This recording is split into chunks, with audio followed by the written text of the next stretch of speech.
Testing, testing, 1, 2, 3. Cool. Right. Can you test it, do you? I've done that earlier on the train. Can you tell us a bit about your involvement with the mod culture of the early 60s before the formation of the band? Well, I just was one. You know, I mean, it's like you now. I don't know if there weren't a lot of mods to begin with. There was only a few, you know. Yeah. And I loved the clothes, really. And I used to save up all my dough, you know, go down Carnaby Street when it was. The funny thing about Carnaby Street then, it was only a couple of dingy little shops, and they used to import all their stuff from France. And a mate of mine turned me onto it. You know, mate of mine, I used to hang about a coffee bar. What's what they were called? The Square Ring Coffee Bar in Manor Park. And he suddenly turned up, mate of mine, and all this gear was fucking great, you know. Yeah. And he told me where to get it, and it was expensive, so I had to save up for it. Well, I was in a band anyway. And that's really, I mean, we used to get laughed at. I mean, me, Ronnie Lane, a couple of other people, like Mac and Kenny weren't really mods, you know what I mean? Me and Ronnie were. We used to get fucking wolf whistles and all this, you know, just walking along. Geezers on building sites.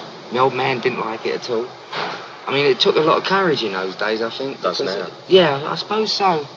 But I mean, I have to be honest, that there's a lot more mods now than I think there was then to begin with. Yeah, you know, now, I mean, every gig I play, I see mods. In those days, you know, it was a very select sort of thing. If you went up north, for instance, to begin with, there were no mods at all. In the end, they really took it up. I mean, Manchester and Sheffield and all that became totally mods. But in the beginning, there weren't many at all. And we were. I think it was nice to be different. I mean, that's how I felt about it. Yeah. In fact, I'm on the telly tomorrow night talking about all this. Yeah? Yeah. What's it called? The Making of Modern London. It's on ITV tomorrow night. So you'll probably get a bit off of that. I'm telling you the same thing as I told them, really. You know, it's down to mates, really. Yeah. You look around, you know, there's got to be one geezer that looks a bit different. You have a look, you think, oh, how the fuck where'd you get all that? They tell you, you start it, and you become one yourself without even thinking about it. I mean, that's the way it went. Yeah. The media gave us a name. They called us mods. You know, we didn't know what the fuck it was. You know, we just like button downs. You know, same Barnet as that, as you've got. You know, now, when I look back, you know, it was great, fucking great. But I couldn't be it now. If I was like that now, I'd be a fucking cartoon of myself, like a parody of myself. I'll leave it up to people like you know, carry that fucking flag, because you do it better than I could now. If I did it now, I'd look like an old man dressed in young clothes. Be stupid, you know. Alright, what did the 60s mean to you?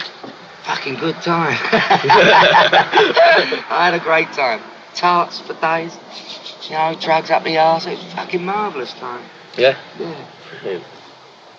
Who would you class as your main musical influences at the time? I mean, you was obviously influenced... Booker T and the MGs, really. Yeah? I think was the main one.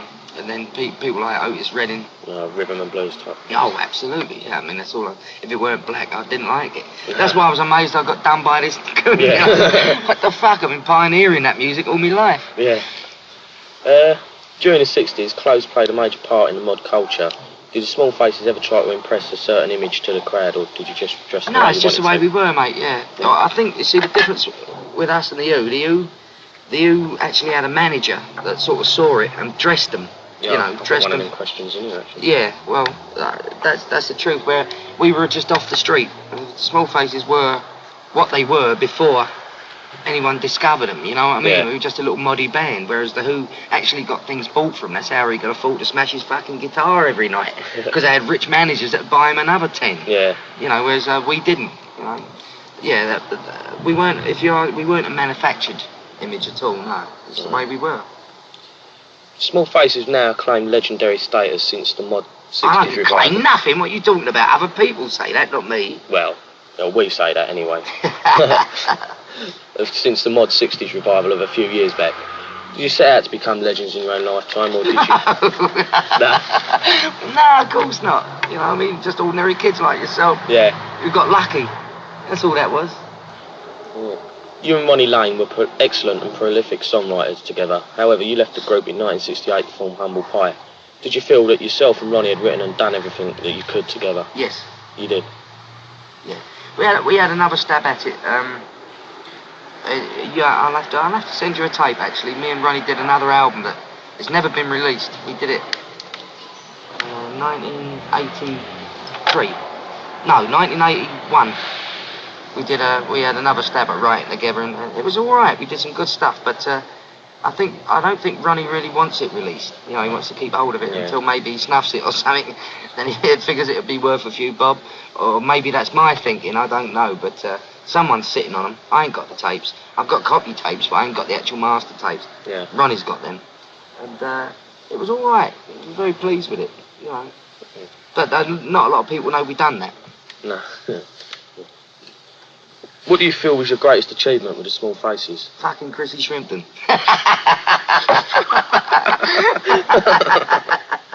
Next. Did you ever regret leaving the band? Nah. No. Nah, of course not. I mean, when something's over, it's over, isn't it, mate? You know, I mean, it's like people say to you, why do you form bands? Someone asked me this the other day. You form bands, you get them really to the top of their fucking form, so to speak, and then you leave. And they asked me why. And the thing is, I don't like anything that's fucking formulated. I know, they're cunts, aren't they? I know. If something works to a formula, it gets boring.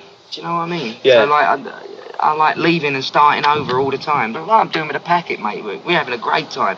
Now, I'm enjoying myself twice as much as I did fucking 10 years ago with Humble Pie. I enjoy the band on its way, you know, when it's got that bit of fucking respect going for it, before it gets to a point where everyone's bored with it. You know, because I get bored with it myself. As soon as it becomes sort of accepted, then I'm bored with it. You know? Cause Small Faces, they sort of like split up and with a bit of self-respect left, didn't they? No, I think so. I thought I left at the right time. Yeah. I think if I'd have hung about, then maybe it would have still been the Small Faces, and maybe they wouldn't be the fucking legend in your mind that they are now. Yeah. You know, if we'd have stuck out and maybe gone all shitty. But I think we broke up at a fucking good point. Yeah. You know, on a high, so to There's speak. a lot of us who think you did split up at the right time. I think so, mate, yeah. I mean, at the time, Ronnie couldn't understand it, Matt couldn't understand it. It was like, what the fuck are you doing? And I said, well, I said the same thing to them. If I leave now, it gives us another lease of life. Yeah. Individually, you can go and do something, I can go and do something, with that under your belt, you know, with a bit of respect under your belt. Yeah. I did the same with Humble Pie too, left that when it was fucking peaking out. That's what you got to do, you know. As soon as it becomes money and not the music, you got to fucking leave. Yeah. When you moved to the immediate record label with the Small Faces, you wanted to be known more as an album band. Why was this? No, it wasn't that. We didn't want to be known as anything. We were just given the opportunity to experiment. That's all it was. When we were with Decca, we were literally in the studio you were told to make an album in 3 days. You know, that's what you had. Go and make an album. You had 3 days to do it. That's right. That's what it was like. So you'd do that. With Immediate, they were our managers and our record company. So it suited their purpose as managers to have us in the studio as a record company as long as possible. So that's what happened there. The same as Humble Pie, because Immediate started that off. And we'd be in the studio, we'd have 2 albums already made before we'd even release the first one. Do you know what I mean? So it suited their purpose. We set out to do nothing. All we set out to do was like experiment in the studio a little more, because in those days you didn't have all the electronic gadgetry you got now, and it was still a time of experimentation. You know, we used to have fucking tape loops running around the back of chairs. You know, literally round the back of fucking chairs, back onto the machine and all that to get a desired effect. It was great because you had to experiment. There was no gadget that did it for you. No. You know, so that's what we did. We set out to experiment. I suppose it could look like we set out to become an album band. No, not at all. All we did was, you know, live in the studio for about a fucking year or 2, you know. Alright. Do you feel you was trying to put something across in your songs? Taking a piss. I used to take the piss as much as I could. Yeah? Like, well, even like Itchy Park's a piss take. Yeah, you know, because we were never fucking too hippie-trippy and all that, but it's like taking the piss out of it a lot. We used to take the piss out of ourselves, take the piss out of everything. We had a good sense of humour. I think that's important. Still got it, Steve.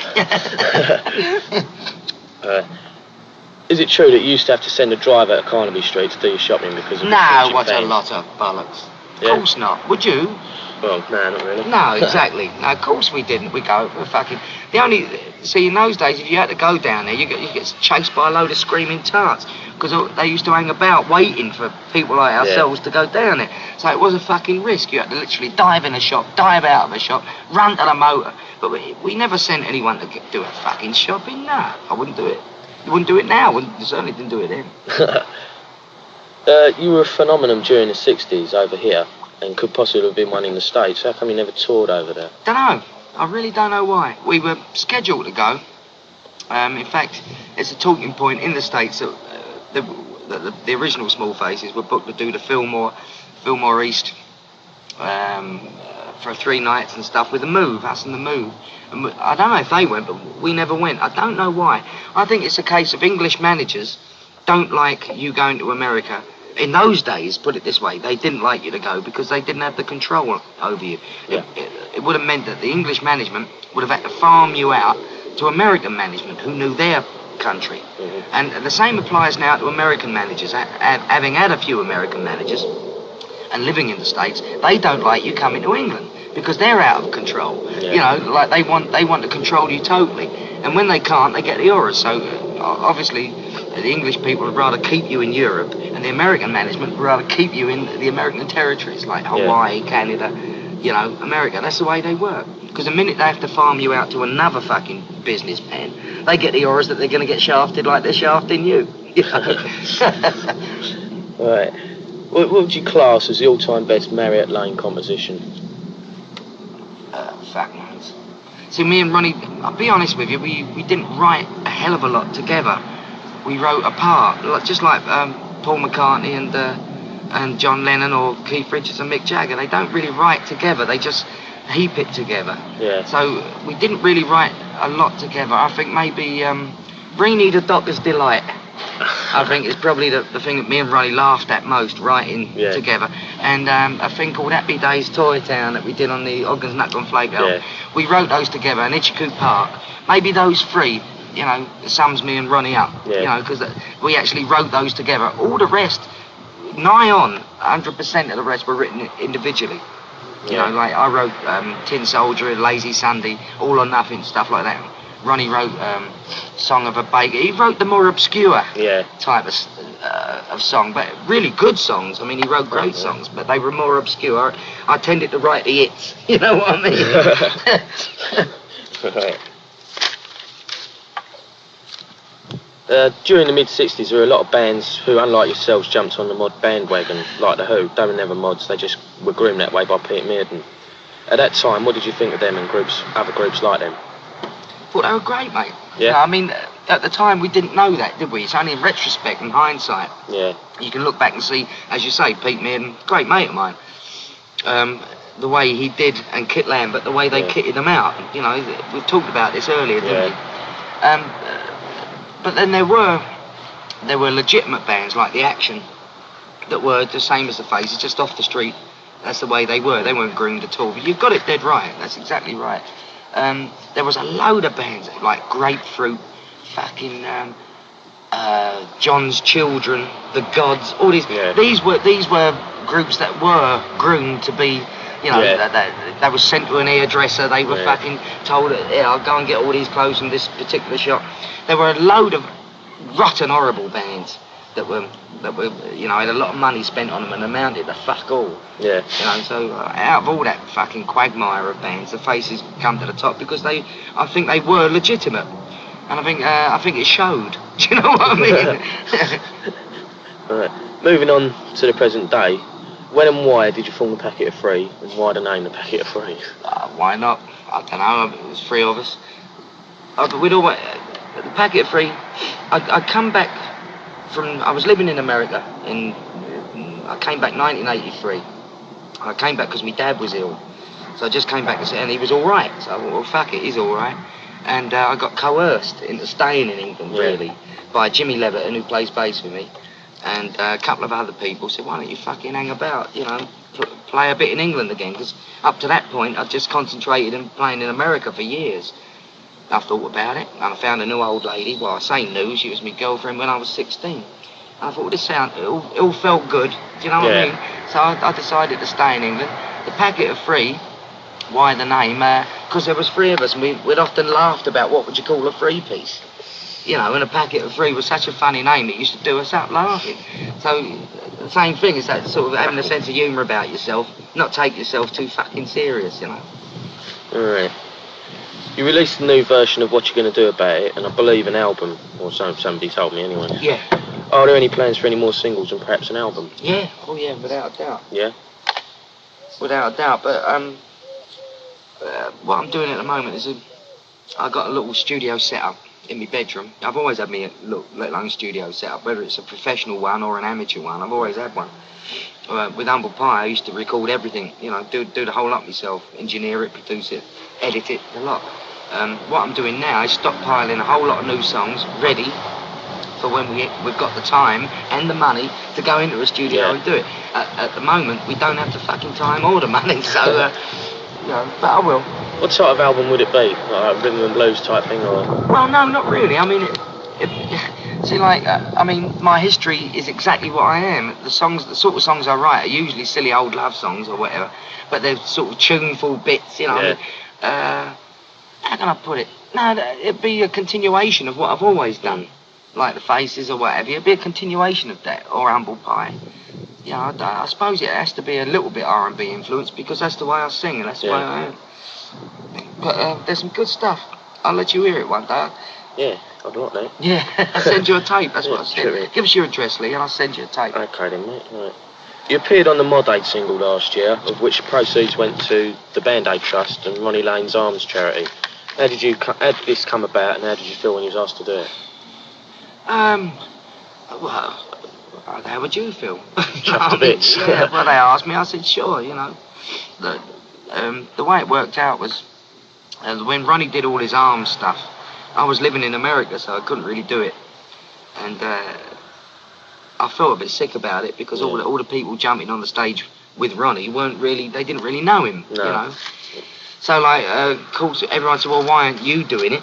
He said, well, I've got to earn a living myself too. I can't afford fucking charity. No. You got me out to afford it. That's right. So when I came back, your means. That's right. So when I came back here, of course, all I was asked to do was donate a song, and the royalties from that song. I said, yeah, no problem. Then they asked me to sing it. Then they asked me to do a video. So it kind of went from one to the other. I've seen that video. Yeah. Mark Johnson's got it. That's him, yeah. He's the geezer who asked me to do it. Septic tank. Fucking Septic, yeah. Oh, you know that, dear. Lovely. Yeah. Fucking Septics. The land of septics, that's where I'm going. Yes, the land of septics. Bent as a £9 note, mind you, he is. I often wondered. He is. He is bent, is he? Well over the hill. Is he? Yeah. Wondered about that. Mind you, he tried to pull my sister. He did? Yeah. Bloody hell. I think he only tried to pull her, though, because she was my sister. Yeah. Do you know what I mean? Look, I'm going out with Steve Marriott. That's right. I think that's what that was. Yeah. I wondered if he was bent. Yeah, he is. Yeah. Well gone. Californian cunt. He's got on his scooter, behold a pale rider. We crossed it out and put cunt underneath it, though. He got well annoyed as behold a pale cunt. It's really true. Right. What do you think of mods who still follow you and your music nowadays? Fucking marvellous, mate. Yeah? Marvellous, yeah. Yeah, it's well chuffable, you know. Seeing a little bevy of fucking wherever you go. I mean, wherever you go, even in America or Australia, they're there, you know.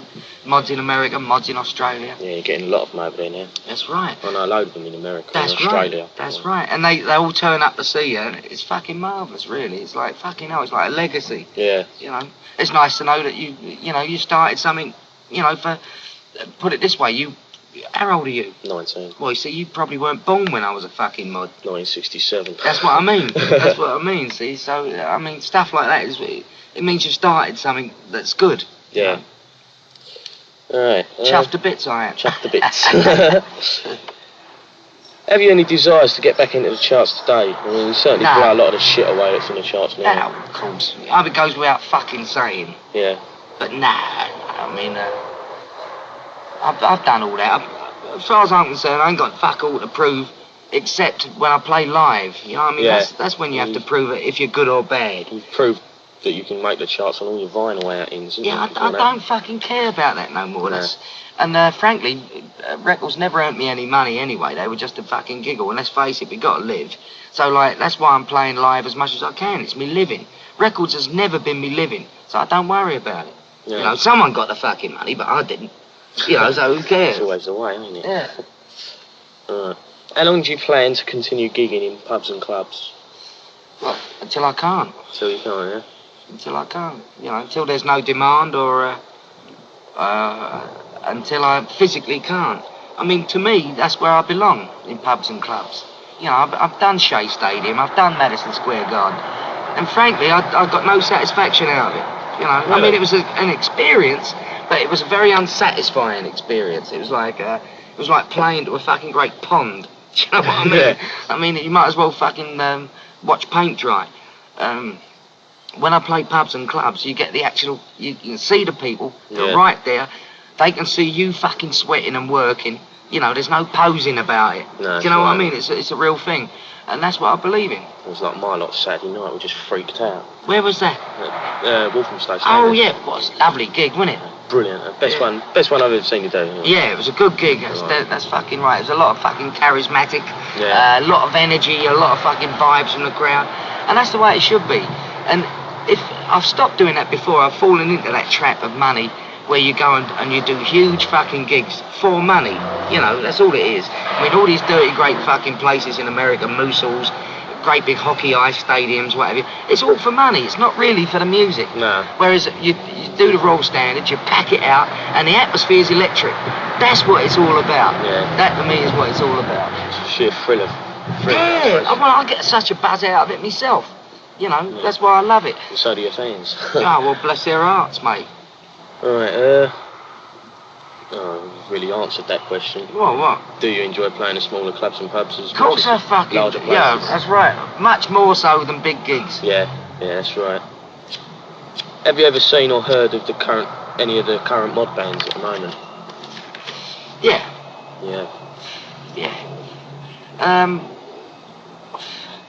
How can I put it? It's very difficult because they're doing something that I know. You know, they're doing something that I've done. Even the tones on the guitar that they use and all that. Yeah, I mean, it's very similar. Yeah, it's like for me, it's a big compliment. You know. Yeah. But I'll be honest with you, I think they might have got their influences a bit mixed up. It's like they're more influenced by the Small Faces or something like that, whereas we are influenced by the black guys. Rhythm and blues soul artists. Exactly. So they're really not taking it to the root. They're just influenced by something that was influenced by.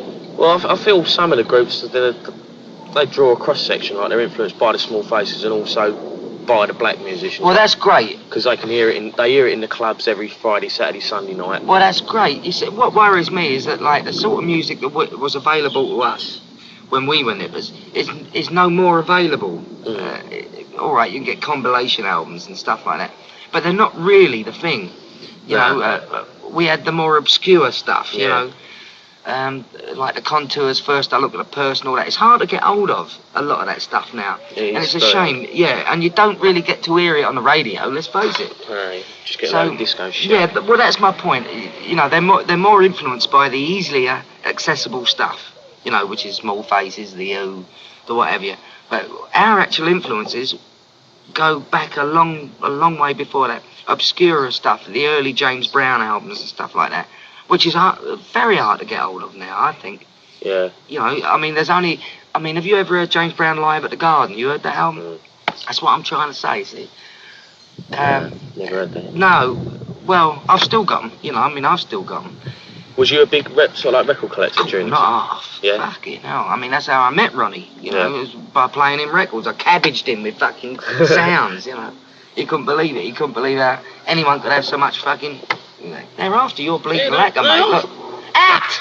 Piss off, you bastard. I know, it's September, mate, they come out. They're dopey, don't they? Yeah. Sting anything Sting, in sight. that's right. Especially hair lacquer. They do like a bit of I get a that. bit worried every now and again, I do. Pile it on. Do you want another drink, Steve? I'll tell you what I'll have with you, mate. I'll have a white wine and Perrier. There's a place there that, in Fort Lauderdale that Keith Richard opened for his auntie, funny enough. He bought this whole fucking centre for MS.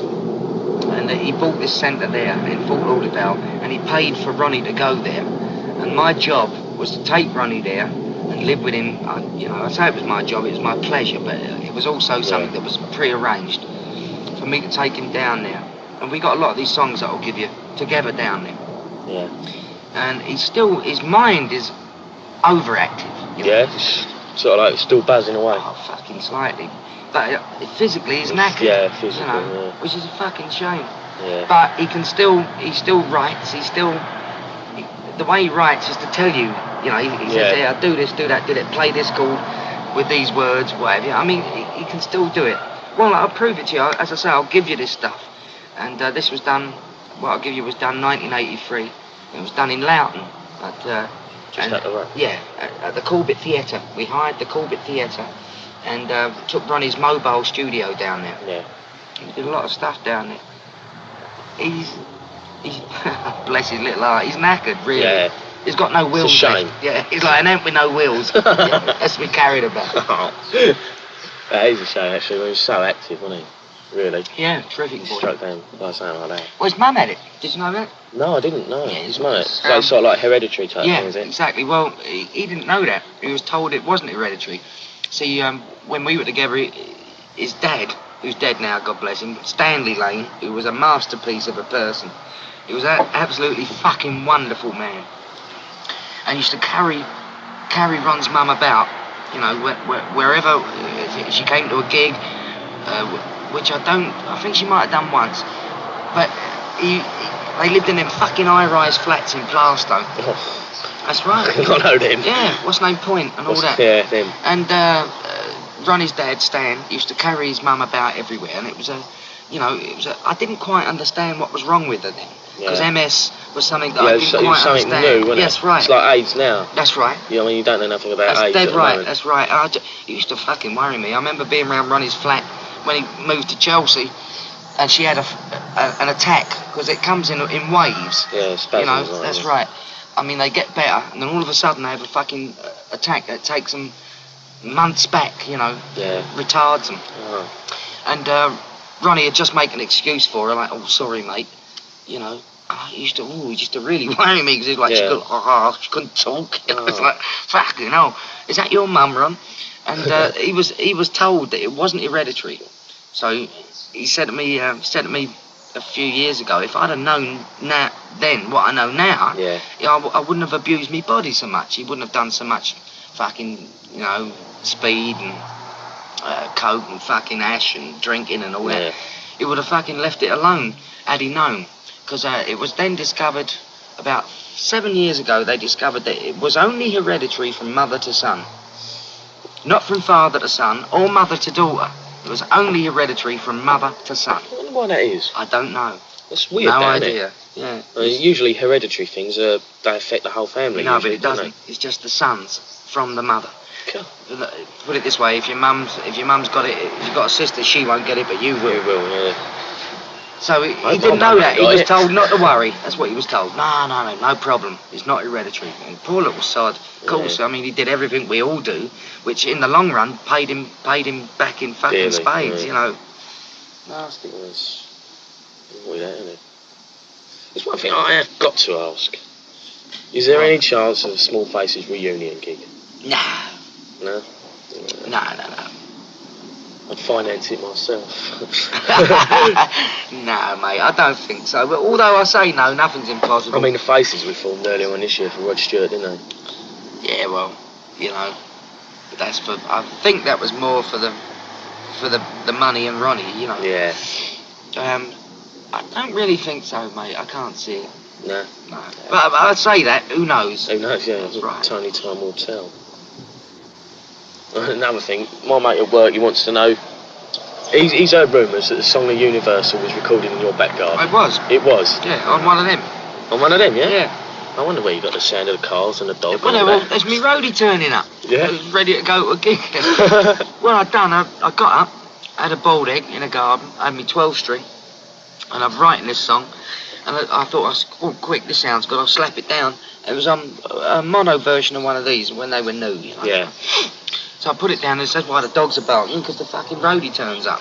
You can hear me missus going, hello, Dave. You know? So I did it, and we tried to do it in the studio, and it didn't work. It didn't work, no. It didn't work, so we... So, no sort of atmosphere. That's right, It? so because obviously the way I sang it as well, you know, it was like right off the fucking cuff, you know. Yeah. When you come to do it in a studio, you got red lights, microphones, you know, it's not quite the same. So we kept the cassette version and just added a trombone, and we overdubbed on the cassette. Yeah. We kept, basically what we kept was my 12 string and voice, Yeah. and all the sounds that went, like the cars going by and the fucking whatever. And I think it's great there. That is I one of my loved it. favourite songs. Me actually. and all. I thought it was so fucking funny. Right. It tickled me. I know that. You know. So what made you write that? Like, you know? I know. Just woke up in the morning and thought, hey, I've got. That's right. We're all at bang that down. Universal. It's such a beautiful day. Yeah. It was like this. You know, fucking lovely. It was warm and the wind was blowing. I thought, wow, what a fucking lovely day. And wrote it about how I felt right then. You know. Trippy name dropper. Yeah, cunts they are, mate. You don't want them. Yeah, that's right. Because they do, you know. You know, the ones that drop names, you know, just doing pressure and all that, you know, you tell them to fuck off. Which is what I did. What I still do. It's like a Saturday night at Royal Standard. Some geezer comes up to me, he goes, oh, you've just been speaking to Steve Marriott, haven't you? I said, no. You know? It's like you said, hippie trippy name droppers. I mean, you don't need them, mate. Don't need them. I've never really wanted to be one. I mean, I've met some... No, well, you ain't, are you? So don't worry about it. I've met some pretty big people, but I mean, you know, I don't go bragging about it. I don't see the point in it. No, there is no fucking point. That's right. Load of old bollocks. It's true. Want one of these, mate? Yeah, wouldn't say no. Got any skins? I have. Nice. What's your honest opinion of chart music nowadays, then? Rubbish. Yeah. The majority of it, anyway. There's mind you, it always fucking was. There was only X amount of sounds that were good. Yeah. You know, in any given fucking time. Now there's just less of it than there was then. You know. I mean, there's still some good. Some great music does get in the charts. You know, whenever you get what was it? Don't know much about history. Yeah, that got in again. Yeah, it was like, brilliant. oh, fucking hell. I mean, that's when I was a kid. That was on the jukebox for the local pub every night when we was in Of course. I mean, but stuff like that is what I grew up with. Yeah. And to know that it can still do it again. Yeah, I mean, that got to number 2, didn't it? Did it really? Yeah, number 2 in the fuck my charts. boots. That's because all the recycled mods bought it. Well, the so music they press told fucking us. ought to, because it was marvellous. It was. I mean, that is good music. Well, I got a lot of stuff by Sam Cooke, actually. Yeah. Well, not the original singles. I got compilation LPs and things like that. I've got an album. See, I've got albums at home, mate. When I left home, you know, left me mum and dad. Yeah. I left a fucking load of records with me. So that was when I was about 17. And I moved to America when I was about 30. And I took all me records with me. Wall-to-wall fucking records we're talking about. Yeah. I had them all nicked. I was burgled. I lived on the West Coast in San Francisco, and I went to New York to record a thing with Humble Pie called Fall for a Pretty Face. So I was there for about a week. I came back and I'd been burgled, and they took every fucking record I'd ever had, and it was, to me, it was heartbreak. You know? Yeah. But me mum still had those fucking few that I left there when I left home. So like when I come back here, 1983. She gave them to me. It was like, oh, fucking great. Charlie and Inez, Fox albums, things you can't get no more. Mockingbird. Yeah. Have you ever heard the album? Yeah, I've got the album at home, actually. Have you? Yeah, Hurt by Love. They re-released it, yeah. Oh, fucking Jaybirds. Brilliant. Oh, fucking magic. To me, it's absolute magic, you know. But I mean, stuff like that, Jesse Fuller, fucking Sam Cooke, Jimmy Reed. She had all these old albums that I'd left at home. So Jimmy Reed's brilliant. Of course he is. He's absolutely I used to buy his fags, mate. Yeah? Yeah. We did a lot of gigs with Jimmy Reed, and you know, I fucking love. In fact, he taught me how to play harmonica. he taught me to suck it and not blow it, because I thought, how come I can't get the right sound out of this harmonica? He said, well, it's because you're not sucking it. If you buy a harp in A, you play it in E. I didn't know that. Because if someone don't tell you, how the fuck are you supposed to know? That's right. You know, so like, bless his heart. I used to run up and buy his, what did he smoke? Gauloises. Run out and get his Gauloises. We all smoke them when we want to be right posers like that. Yeah, but I think he smoked them because it's the only thing he could taste. He's also like really influenced by the French look at the moment. Yeah, well that's what I was saying. Go away, you bastard wasp. So like we're really influenced by the French look at the moment. Well, as I told you, the original mods was that. Yeah. That's what it was. You used to go down to clubs like Le Poubelle and things like that, and just see the French students and things like that dancing. Yeah. I think that's how it started with us, down to St. Moritz. A club called the St. Moritz in Oxford Street. Oh, sorry, mate. Right. And the Last Chance. Places like that. It's exactly how it started with us. It was the French look. It was the French cut. There's jackets from New Orleans. Yeah? Yeah. This jacket's from Tottenham High Race, a French shop. Well, aren't we international? Aren't we just? It's like you were saying. San Francisco one day, North Finchley the next. Mm-hmm. North Finchley one day. And but that's exactly right. Yeah, it's been my life, mate. Flitting around everywhere, yeah? Yeah. I'd love to do it. I mean, I used to be in a... Have you heard of the group, the B Team? Yeah. They supported you once, didn't they? Yeah, Down the Fox. Down the Fox, that's right, yeah. I used to be in them... I fucking remember, don't I? Yeah. I thought they were great as it happens. Yeah, they are. They're fucking brilliant. You got their new single? No. Of course I ain't. I mean, no, yes I have. They give me it. Yeah, All I Ever Wanted. Is that it? That's it. Yeah. Yeah, no, they give me it. That's right. I used to be in them... going back to about 1983 now, when we was all starting. You know, we all wanted to be in a band, like, and they was called The Town then. And I left them after a little while, like, you know... Ronnie Lane had a great name for a band. He said, call it fucking City of London.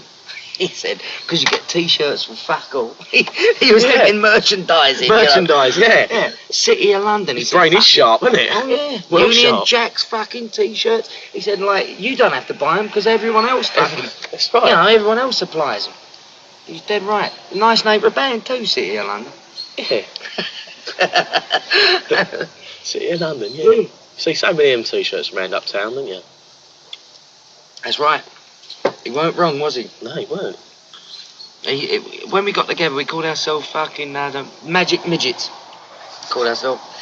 And he said, that's what we made this album under, Magic Midgets. And he said, can't we call it City of London? I said, what do you mean, fucking City of London? He said, well, we don't have to supply nothing.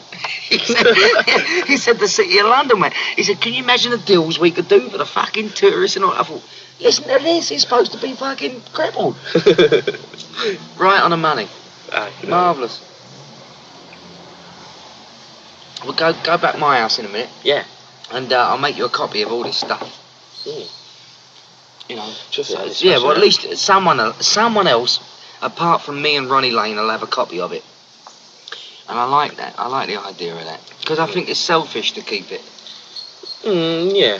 But then again, I see Ronnie Lane's point of it, actually.